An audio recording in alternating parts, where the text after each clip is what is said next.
I would suggest that the real crazies today are out there. Actually, may I have some lights in the room? I'd like to ask a question to the audience. How many of you are sympathizing with the crazies? Well, actually, I don't almost see anybody who doesn't. More intriguing is what those people are after, because I claim they haven't figured it out yet how to express it. And what I hope to convey to you in the next 20 minutes is what I suspect it is. The first point that I'd like you to take home is what they don't say but imply. Political democracy without monetary democracy just doesn't work.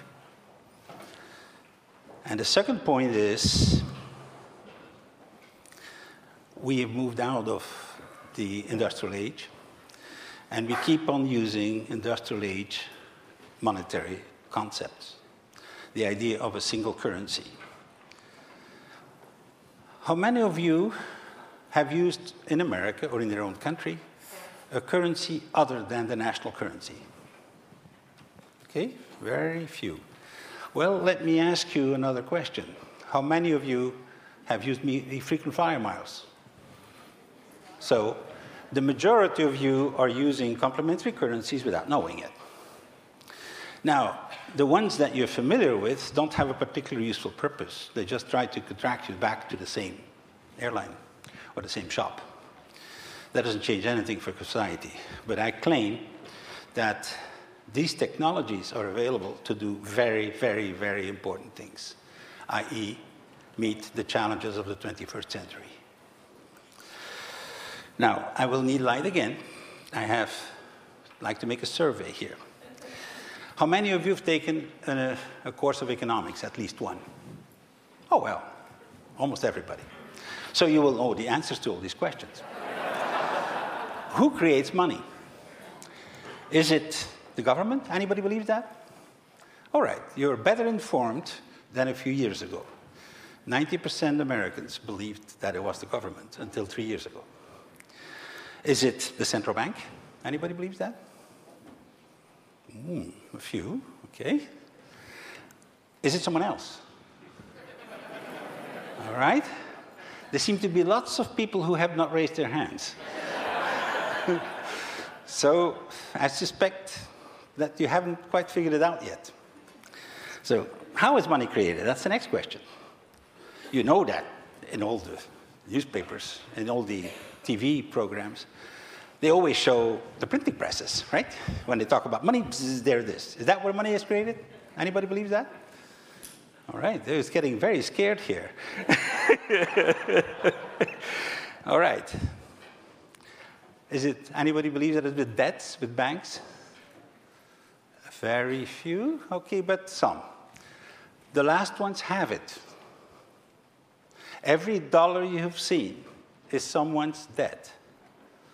The government debt, corporate debt, or private debt, which is issued with interest by the banking system. Recently, there have been some exceptions. That's why the people were saying, when the Fed stepped in because nobody was doing things, they were doing that same thing. But normally, it's done by the private sector, by the banking system. Now, still another question. Why is it that everybody uses dollars in America? Why does everybody in Japan use yen, everybody in England, pounds? How is the monopoly enforced? Is there somewhere a machine gun that's ready to shoot you if you try to do something different? Is there a law that says it's illegal to do that? How many believe that? Big silence. The answer is taxes. Businesses can exchange things, whatever they want. There are actually 550 barter companies in America, commercial barter. However, you need to pay your taxes, and there's only one thing that's acceptable. It's this bank debt money called dollars. The purpose, the systemic purpose of taxes is to give value to the currency that is being requested. So does that sink in, what that means? What has changed here? And isn't it interesting that all of you took courses of economics and nobody told you? Now, what is money? Let's start with that. That you have seen in your courses. Every one of you, right? That's the textbook answer. Okay? The three functions of money: unit of account, medium of exchange, store of value. Fine. That's not what money is. That's what money does. You understand the difference? When you have covered the functions, you don't even have to think about anything else. Of course, it's the only thing you use. In fact, my definition is different. It's an agreement. It's an agreement, i.e. it lives in our heads. It's in the same space as marriage, political parties, business contracts. All right? It's an agreement within a community. The community can be the nation state, traditionally, with one exception, since 1945, the US dollar, because of the treaty, which is another agreement, of Bretton Woods, to use something standardized as a medium of exchange. So the three key words are agreement, community, and medium of exchange. Now, when someone invented marriage, the next morning, someone invented divorce. Right? So, with the way we look at money, there is no divorce. You have to live with it. You're born in it. The agreement is unconscious. It's like fish in water. Fish were born in water, live their entire lives in water, die in water, and have no clue what water is. That's how we live with money. And we assume that money is neutral. That it's just a passive medium of exchange that does things. It isn't. And anybody who's been dealt with money, whether you're a man or a woman, knows that you need to be pretty aggressive to make it work. It's programmed for a certain set of values, which are industrial age values. Anyway, that's my plan. Now that we've cleared a bit of decks, you can turn off the lights. I'm not going to ask you questions anymore. You all passed the test. That is something to learn. Now, I'm going to make a further claim that because we have a monoculture in money, because we are using only one type of money, that is the very reason why it is unstable. And then I'll show you some examples of creating the diversity that's needed. So every crisis is always perceived as the first one.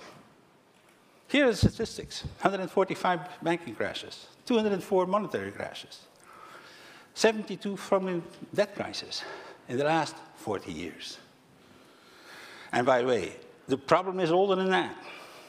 Kindleberger made an inventory of 48 complete meltdowns between the tulips in 1637 and 1929. So we're dealing with a systemic problem. And the systemic problem is assumed to be just something that happens, quote unquote, in development. We have proof, scientific proof, peer-reviewed proof, in 5 different articles, which I was involved, that monetary monoculture causes the structural instability that you're seeing here. That's what a monoculture looks like. Let's give credit to one thing about it. It is efficient. It produces a lot of stuff. That's the good part. But a match in there, everything is gone.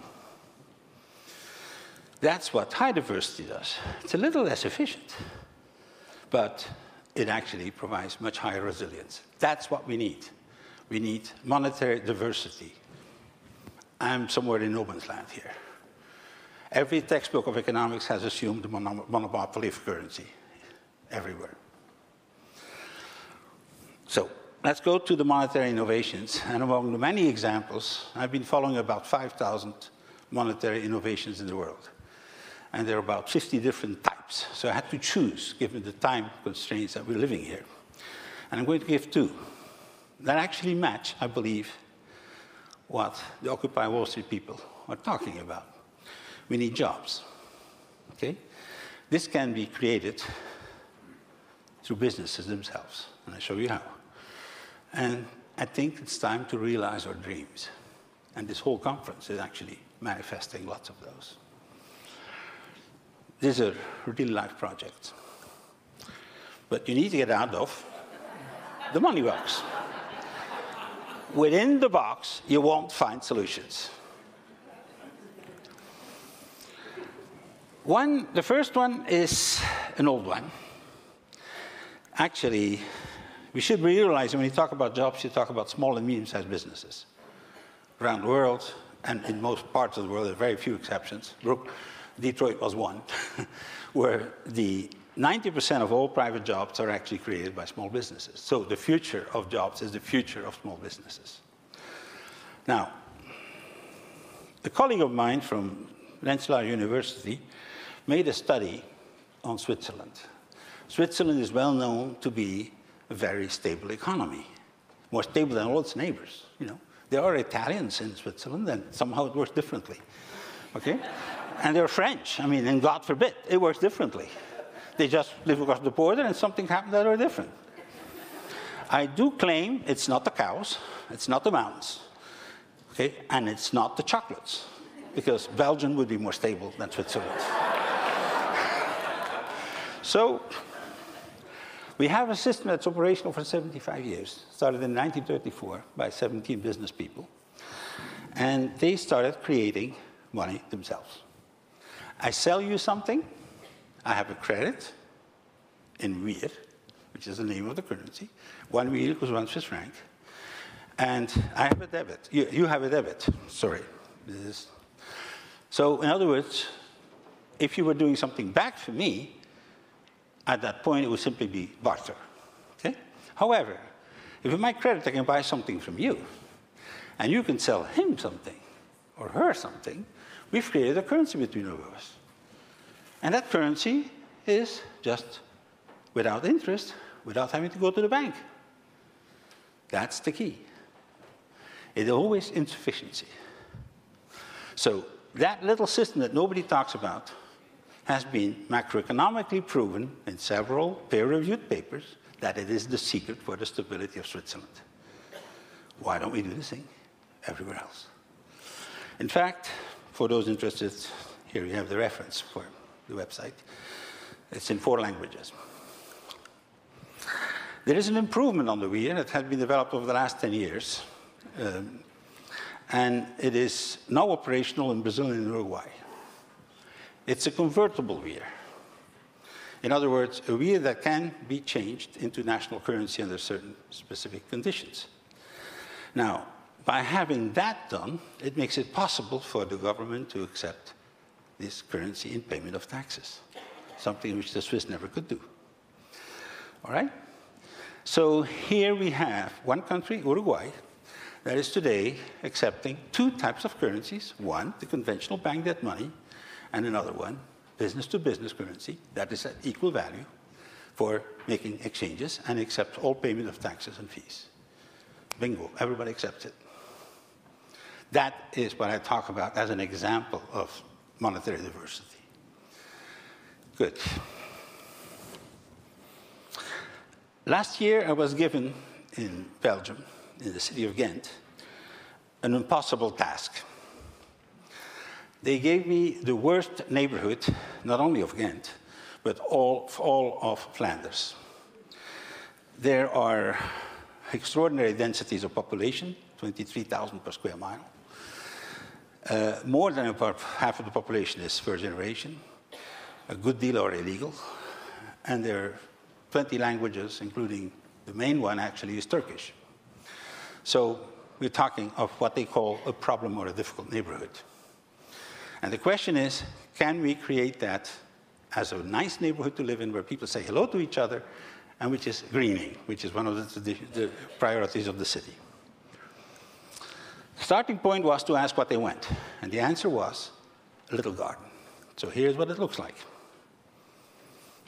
Now, these little gardens are available only for rent, but for rent in a special currency called the toruke. And these torukes can be used to buy, among other things, low-energy lamps and stuff like that, which is the city wants to promote, and is rent for these little gardens. The consequence has been, how do you earn these torukes? Sorry. Well, one of the things you need to do is clean up your neighborhood and keep it clean. And the second thing you need to do is plant stuff in other parts. And they do that. And the consequence has been the city has had more volunteers than they knew what to do with. Okay?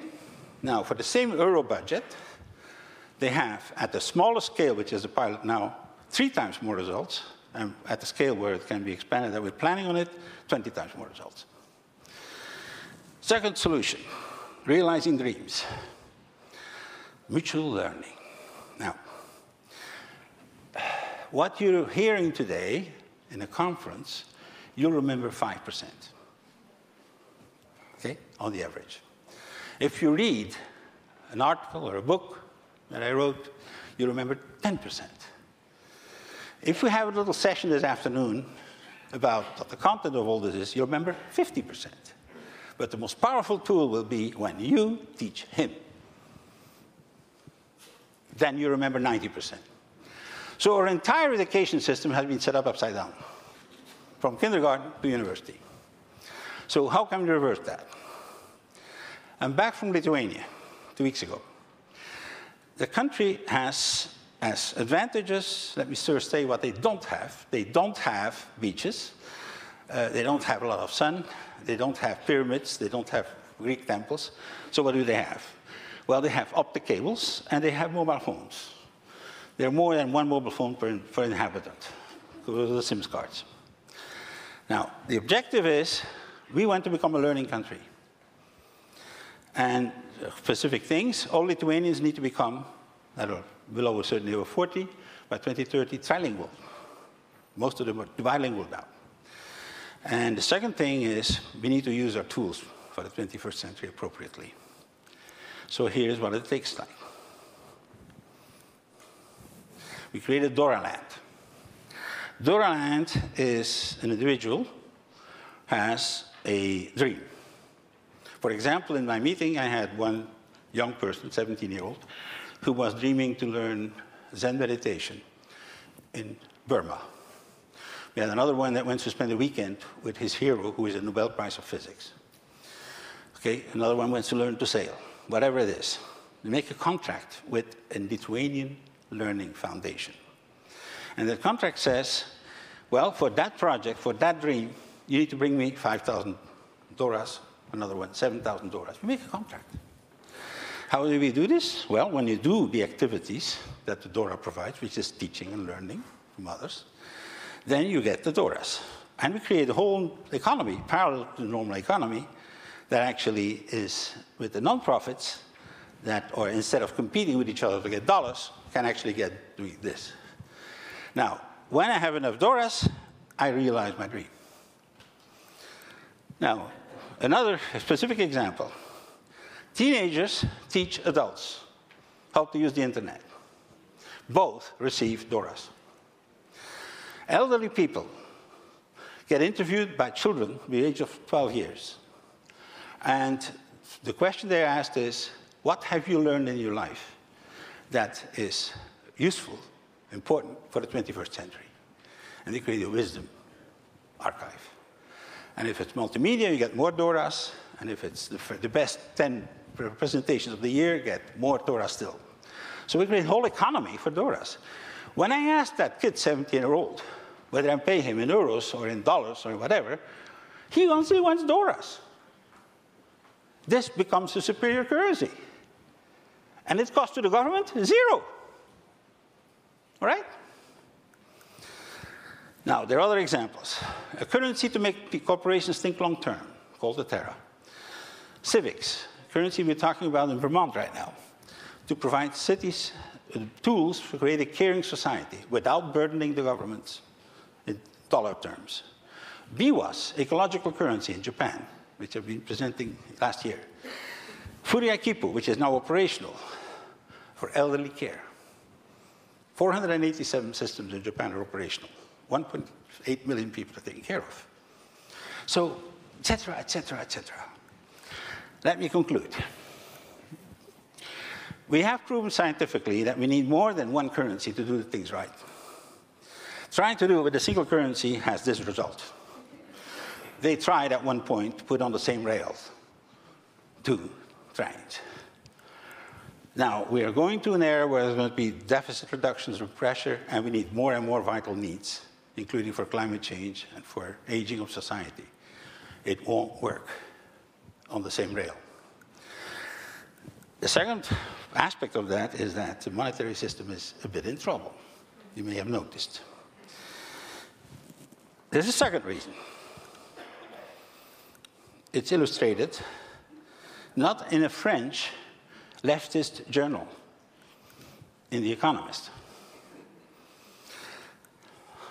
Third reason.